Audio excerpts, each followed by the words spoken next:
We are live. Let's get started, shall we? Before we do anything else, let me hop over to the Sam Bennett Facebook page and make sure to share this over on the what do you call it? One person is going. Hold, please.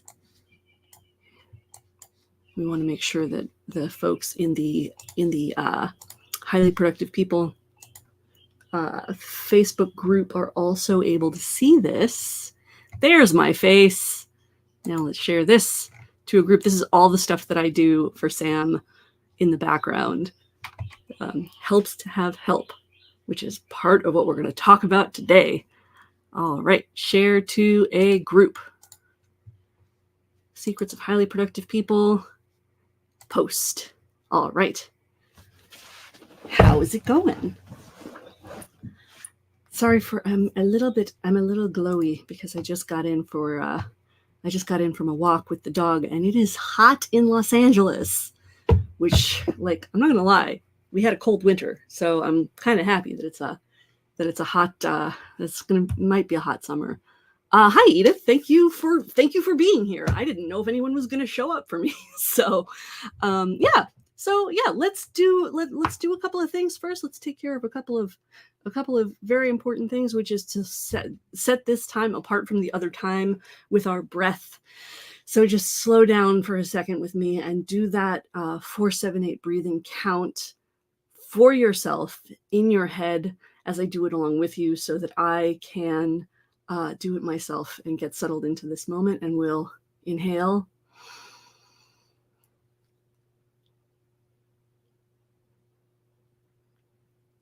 Exhale. 2, 3, 4, 5, 6, 7, 8. And we'll just do it the one time. Karen wants to meet the dog. If Kashi comes by, I will bring her up and you guys can meet the dog. It is a California law that if you see a dog, you have to point out the dog. Hi, Peggy. Welcome to this. For those of you who don't know me, my name is Veronica Gazzardi. I am usually the person behind the curtain for The Real Sam Bennett. I am the community manager, technical director, operations person, person who does this stuff, or the person who figures out how to do the stuff here at The Real Sam Bennett. And so I am here today to answer your tech questions and also talk to you a little bit about what do you do when you want to do a thing? So I titled this The Skeptic's Guide to Manifesting Anything You Want. And I've got it down to 5 points. Feel free to type your tech questions on whatever project you're working on. If you've got something that's holding you up,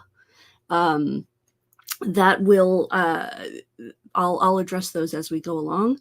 And also feel free to ask questions along here as they come to you. Hey, June.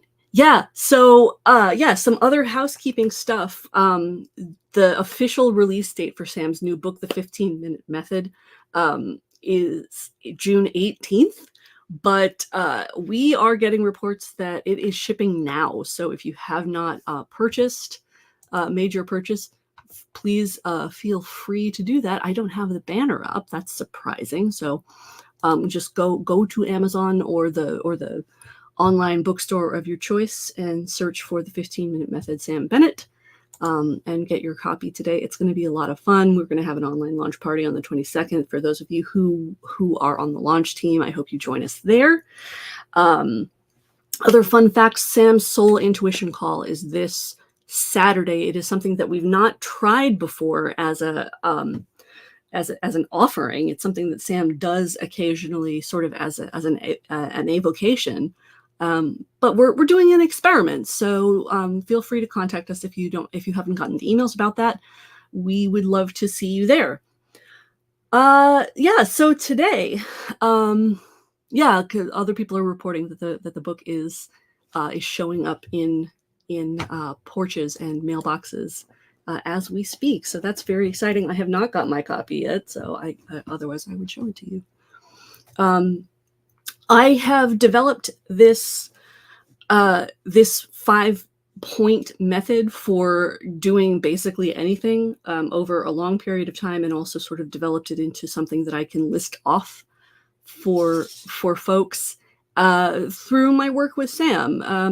One of the point 2 is something that I pulled directly from the work with Sam. So the Skeptic's Guide to Manifesting Anything You Want breaks down to 5 things. It is, firstly, be specific, be relentless, be good, be lucky, and be curious. So let's talk about those 5 things.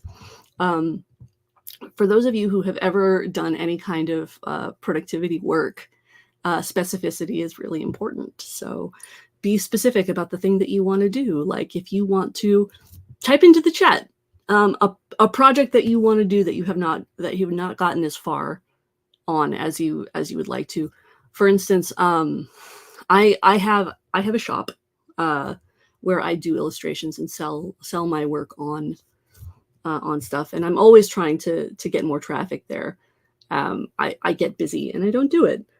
But so if I want to get specific, I need to set some specific goals. Some of you have probably heard of setting SMART goals. So like SMART goals is an acronym for specific, measurable, achievable, relevant, and time-bound. That's the kind of specificity that I am talking about. You want to be specific about what you're actually trying to accomplish. Well, I want to sell stuff because my work is inherently commercial. It is not finished until it is sold. So I have to be able to sell it, which means I have to tell people about it.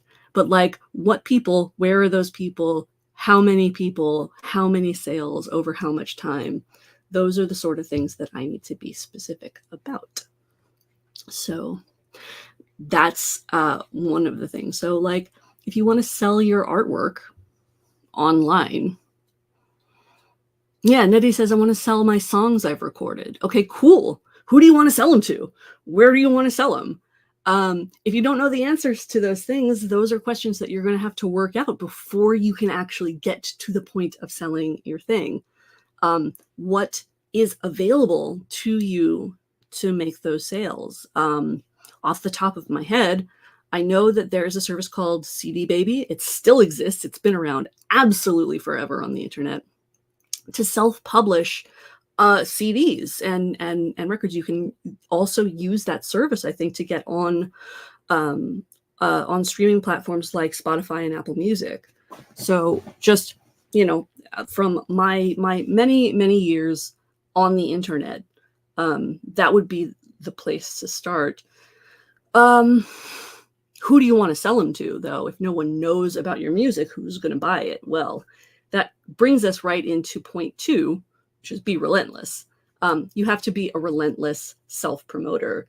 If you want to do a thing, particularly if you want to do a thing on the internet, which is kind of my specialty, is teaching people how to do things on the internet. You have to be willing to do more than you're comfortable doing. It is one of the reasons that when we start any workshop with Sam, she often starts with the commitments. I'm sure a lot of you guys are familiar with the commitments. It is basically, it's a poem, it's an affirmation, it's a thing that Sam wrote, and it starts with the following lines: I can do it. I will do it. With infinite compassion for myself and others, I will not stop until I get the result I want. Which changed my life the first time I heard it, because that kind of commitment to yourself with infinite compassion to myself and to others, I will not stop until I get the result that I want. We often do not have permission to do that. Like, try one thing, and if it doesn't work out, well, you tried. No, we're going to do more than that. We're going to do it with infinite compassion. If it does not work the first time, we're not going to call ourselves a failure. We're going to keep trying. We're not going to get mad at the people who didn't take us up on the thing. We're going to offer them our compassion and move on to the people who are actually looking for us. Peggy wants to sell a course on jewelry history. That would be fascinating. I took some jewelry courses in college. And so I've got a little bit of that, and it is one of the, having just some rudimentary knowledge about jewelry construction. When I go to a museum and I get to that part of the exhibit, went to Crete last year. There's a lot of jewelry in the museum at Heraklion, and I was very interested in seeing like how it was constructed and how the techniques were similar to the techniques that I learned in the year 2000. So that 3, 4, 5, 6,000 year gap between me and them was closed by our construction. I would be fascinated. So that is a thing that you can absolutely do. John says, hi, John, it's good to see you. Just getting started with a game changer regarding network marketing. Your thoughts on the concept of attraction marketing and the idea of clients coming to you rather than hunting down. Yeah, we'll talk about that. I'm starting with TikTok, healthy coffee, and attraction marketing. Your thoughts? I don't know specifically what someone is marketing the term attraction marketing, but yeah, finding the people who are interested in you rather than going and hunting for them. I'm of the opinion that it's a little bit of both. The thing that I like to say is you have to be yourself, but louder, in general. So whether you are doing sort of the classic kind of hunting for leads, and doing cold calling and network marketing and that sort of thing, is nearly the same thing as attracting. We have the internet as a broadcast model for everyone. Used to be, broadcasting was something that was only available to people who had a very large and expensive platform to do so. If you had a radio station, you could create your message and broadcast it one to many. Well, now we all have the internet.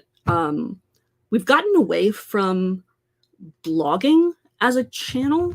A lot of people I have come to understand, particularly over the last 10 years, treat the internet as if it is exclusively Facebook, or as if it is exclusively like, the social media app du jour. Lots of people, more than 50% at this point, of internet users access the internet exclusively from their mobile phone.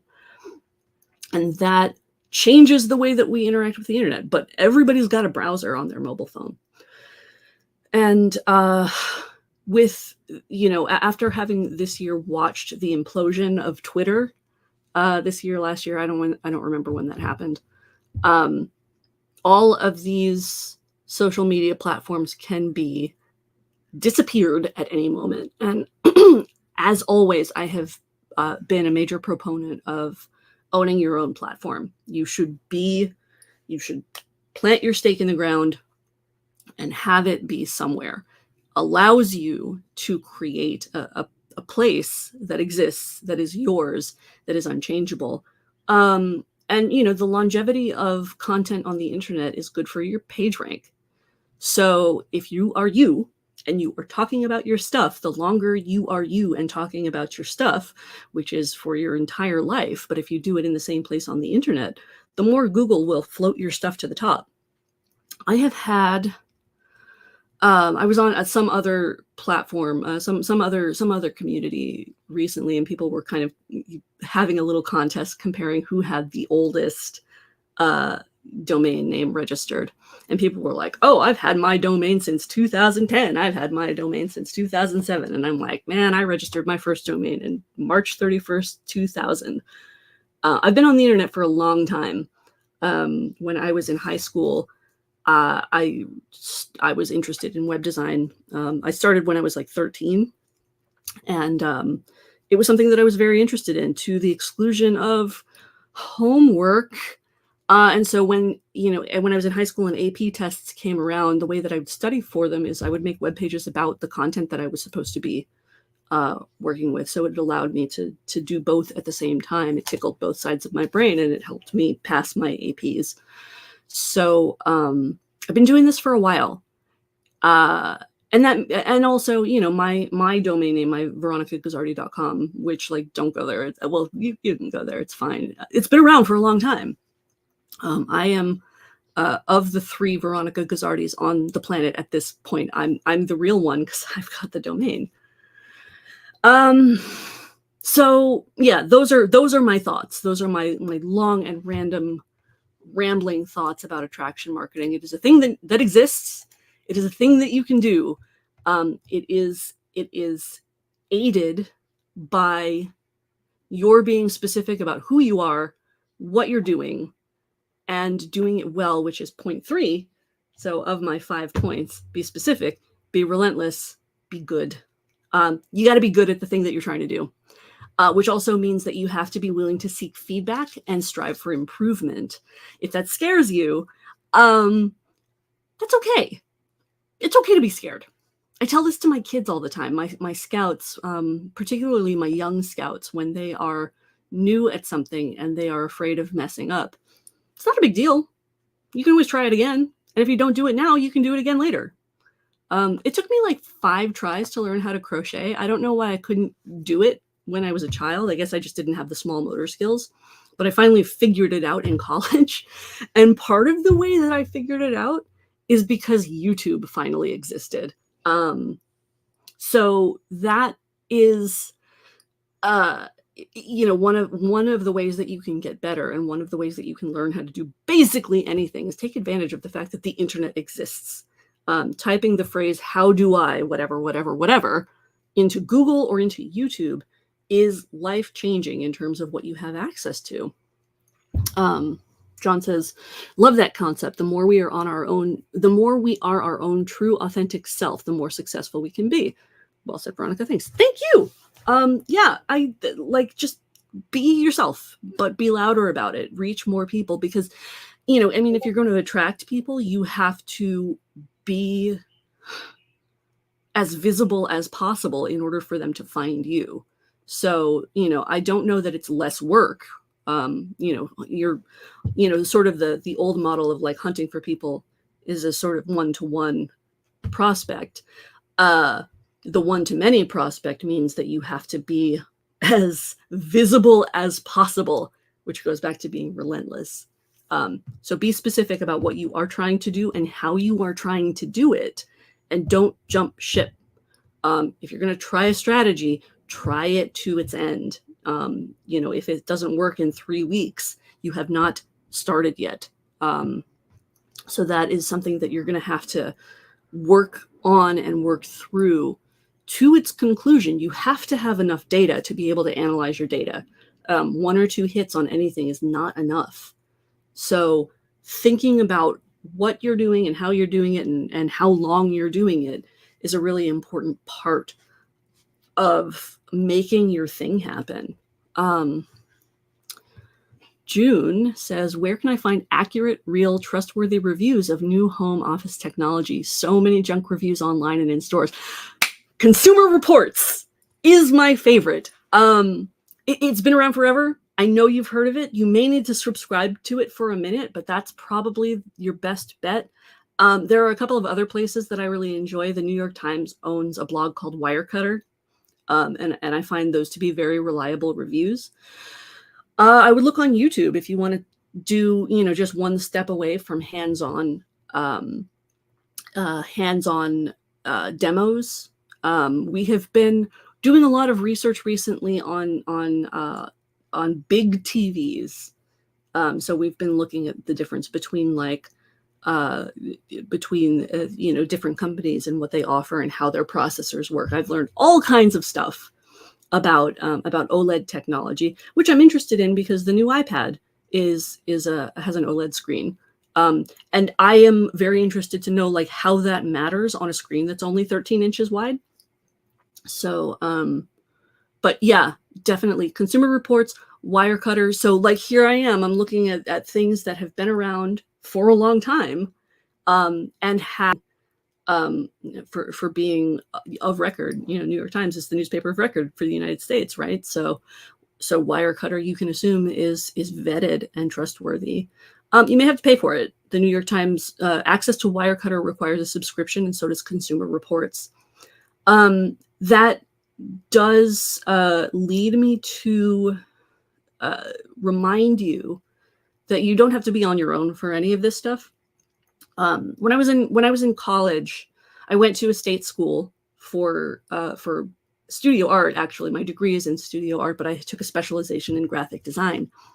And my professor Wayne always said that because we were at a small, not particularly high reputation school, we were going to have invest in.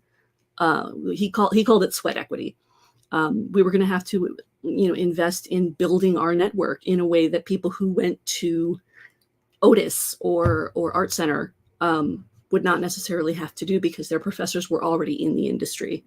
So it meant that we had to work hard to be good. It meant that we had to work hard to find our networks. And it meant that our path was probably going to take a little bit longer than other people's paths. On the other hand, you can also join professional organizations. Sometimes there are dues, and you can find your way in there. If you need help, there's nothing wrong with paying for it. If you don't have time to learn it, you can pay for it. So that is one of the ways that I would, recommend getting yourself up through this stuff, is if you can be specific and you can describe what you want done to somebody else, you can skip the line a little bit by getting some help. You can hire somebody like me. I offer consultation sessions with people. They're usually about 90 minutes. And I can help people get through their technology stack if they're still sorting out what they want to do. I can give you a plan for how to do it. I can also help you, actually do the build along the lines of that. If you are interested in such a thing, Sam has given me permission to offer you this. You can visit rocket.sharptoothcreative.com. Ordinarily, my Rocket sessions go for about $500, but I'm going to give you guys a sweet deal. So if you enter the code Spring 2024, you can get a sweet deal on talking to me a little bit about your project. So I can help you out with that sort of thing. So that will help in shortening the path to your relentless pursuit of your thing. So yeah, be specific, be relentless, be good, be lucky. This is the one that we have the least amount of control over, but there are quotes, I think it's either Ben Franklin or Thomas Jefferson, about luck being sort of in the intersection between preparation and timing. So the more prepared you are, the more apt you will be to find those moments that you'll be lucky. The bigger your network is, the more relentless you are about telling people who you are and what you're about, the more likely they will be to reach out to you when something comes up. You want people thinking about you when you're doing your thing. So, John says, I don't watch TV hardly anymore. Not reliable or trustworthy. I find our traditional media outlets are more like lie-worthy. Any thoughts on Epoch Times is truthful? I have specific thoughts about Epoch Times in particular. I don't think this is the platform for it. I don't trust them at all. They are... Oh, Louis Pasteur. Thank you, Karen. Luck favors the prepared mind. That's the one. Yeah, I don't trust Epoch Times at all. It's the same. Off the top of my head, I can't remember exactly like what the guy who pays the guy who owns it, who he is and what he's about, but it's one person's specific interest and specific editorial slant, and I don't particularly trust that at all. So that's kind of where I'm at that. Those are my thoughts about that. So where are we here? I have given you 4. The last one is to be curious, because because we've got this one variable in this factor that we do not particularly have a lot of control over. we're going to have to be a little agile about what we're aiming to do. We cannot do precisely exactly if, for instance, my specific desire to manifest has to do with I don't know, having a hostile takeover of like Oprah's media empire. That's maybe a little bit too specific, and in order to sort of measure my success, I may want to be a little bit flexible. How can I get close to what I'm actually trying to do? But that actually loops you back to specificity, because like, why would I want that? Well, okay, I admire Oprah because she is famous and wealthy and kind and I don't know, like start listing off all of the things about this, about how specific you were, and really examine your values about what it is that you are trying to achieve. Because if you do not get to the specific thing that you are aiming for, how close to it can you get, and how satisfied would you be if you got close? There was a point at which I wanted to be an animator for Disney. Now, this is early when I was a child. It happened that, because I grew up in LA, I knew people who knew people who worked there. So it was arranged that the one of the directors for The Little Mermaid came and talked to my church youth group, and talked all about like what he did and how he built the storyboards and the decisions that were made and the things that changed and that sort of thing. He brought us all kinds of artwork to look at and that sort of thing. And he ultimately, it was fascinating. And he also kind of turned me off toward that career path.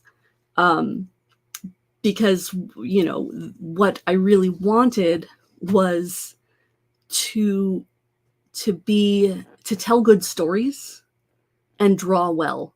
What I did not want to do is draw nearly the same thing over and over again, thousands of times, under an extreme time pressure.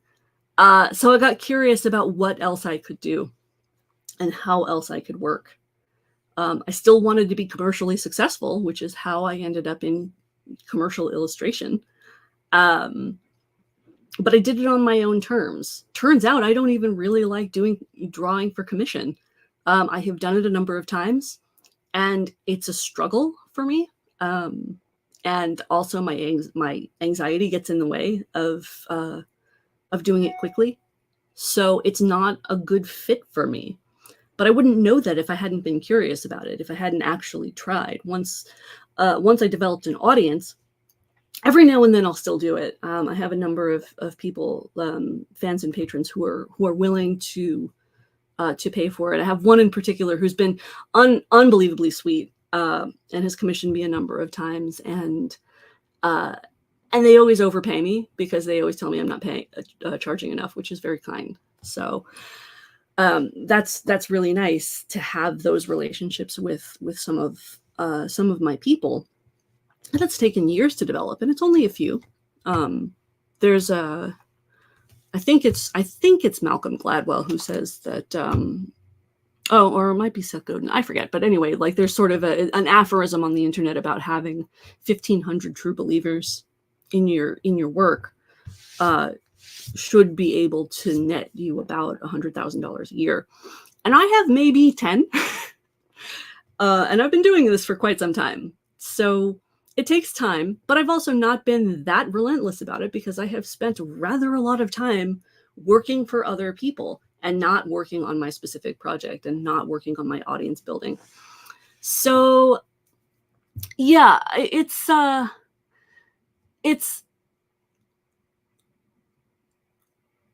be curious about what it is that you are actually aiming for. Be willing to revise your specific plan as you learn more and as you do more and you find out more about yourself, because you're not a static thing. Like, be yourself but louder. That is going to change just as a function of being yourself, because we change.